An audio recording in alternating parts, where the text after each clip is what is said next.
اعوذ باللہ من الشیطان الرجیم، بسم اللہ الرحمن الرحیم۔ السلام علیکم ورحمۃ اللہ وبرکاتہ۔ آج میں آپ سے اپنی ایک خواب کا ذکر کرنا چاہ رہی ہوں۔ اس کی تفصیل کچھ ایسا ہے کہ ہمارے گھر کراچی میں ایک عورت کام کرتی تھی۔ کراچی کے لوگ کام والی کو ماسی کہہ کے بلاتے ہیں، تو اس طرح وہ جو ماسی تھی ہماری، ہم نے اس کا نام نیک ماسی رکھا ہوا تھا، کیونکہ وہ ایماندار بھی تھی، صفائی پسند بھی تھی، بہت اچھی عورت تھی۔ تو ایک رات میں نے خواب میں دیکھا کہ اس کام والی کی بیٹی مجھے کہہ رہی ہے کہ باجی اگر آپ مجھے لاہور بھجوا دیں لیکن میری امی کو پتہ نہ چلے، تو جس وقت میں لاہور سے آؤں گی تو اس وقت میں آپ کے گھر ٹائم سے کام کرنے آیا کروں گی، دل لگا کے کام کروں گی، چھٹیاں بھی نہیں کروں گی۔ تو اس طرح مجھ سے بات کر رہی ہے۔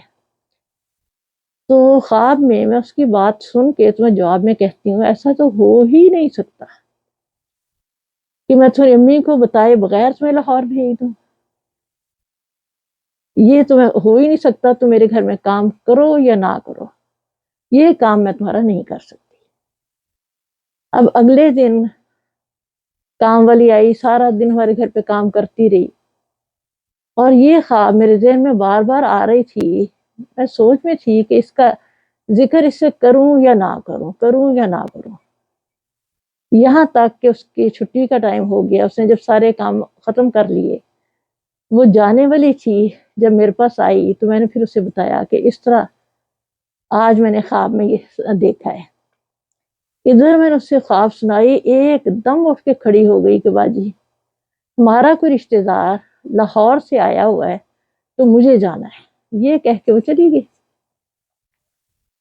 اس کے بعد کوئی مہینہ بھی نہیں گزرا تھا کہ ایک دفعہ کام پہ آئی تو آ کے بتانے لگی کہ پنجاب میں ہمارا جو گھر ہے تو وہاں سے کسی نے خط لکھا ہے کہ آپ کے گھر کی چھت گر گئی ہے، تو اب ہمیں جانا ہوگا تاکہ ہم جا کے اس کو ٹھیک کریں۔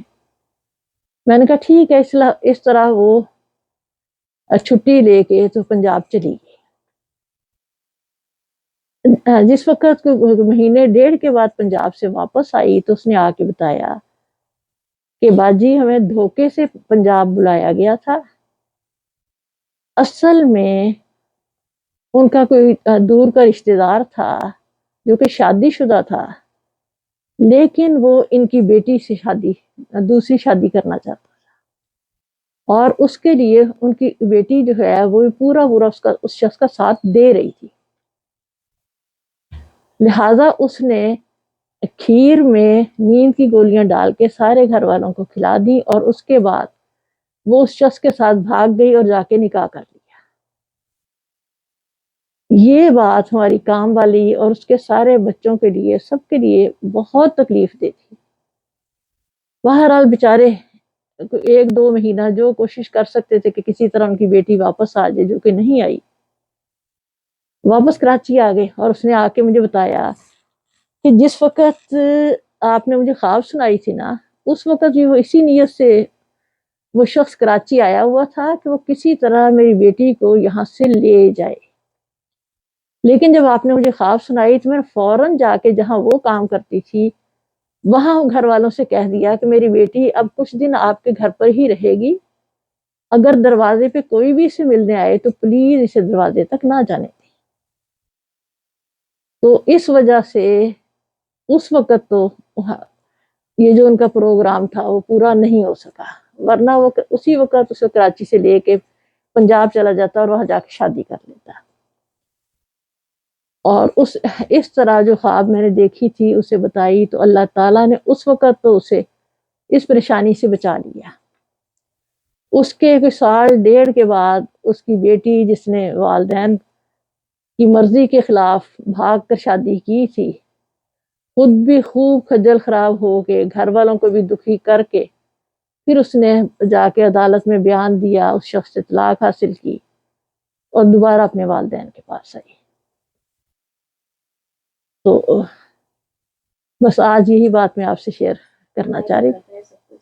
ہاں یہ ساری چیزیں جو ہے اللہ ہی بتاتا ہے، ورنہ میں تو بالکل بھی نہیں جانتی تھی کہ اس کا کوئی رشتہ دار پنجاب سے آیا ہوا ہے یا ادھر کیا کھچڑی پک رہی ہے، وہ کیا سوچ رہے ہیں، کیا کر رہے ہیں، مجھے کچھ نہیں پتا تھا۔ لیکن میں نے جب اسے خواب سنائی، اس عورت کو پتا تھا کہ اس کے گھر میں کیا چل رہا ہے، لہٰذا وہ بھاگی ہوئی گئی اور جو وہ کر سکتی تھی اس نے کیا، اور اس وقت اللہ تعالیٰ نے اسے اس پریشانی سے بچا لیا۔ لیکن ان لوگوں نے دھوکے سے اسے پنجاب بلا کے تو وہاں پر یہ سب کچھ کر لیا۔ اوکے جی، اللہ حافظ، السلام علیکم ورحمۃ اللہ وبرکاتہ۔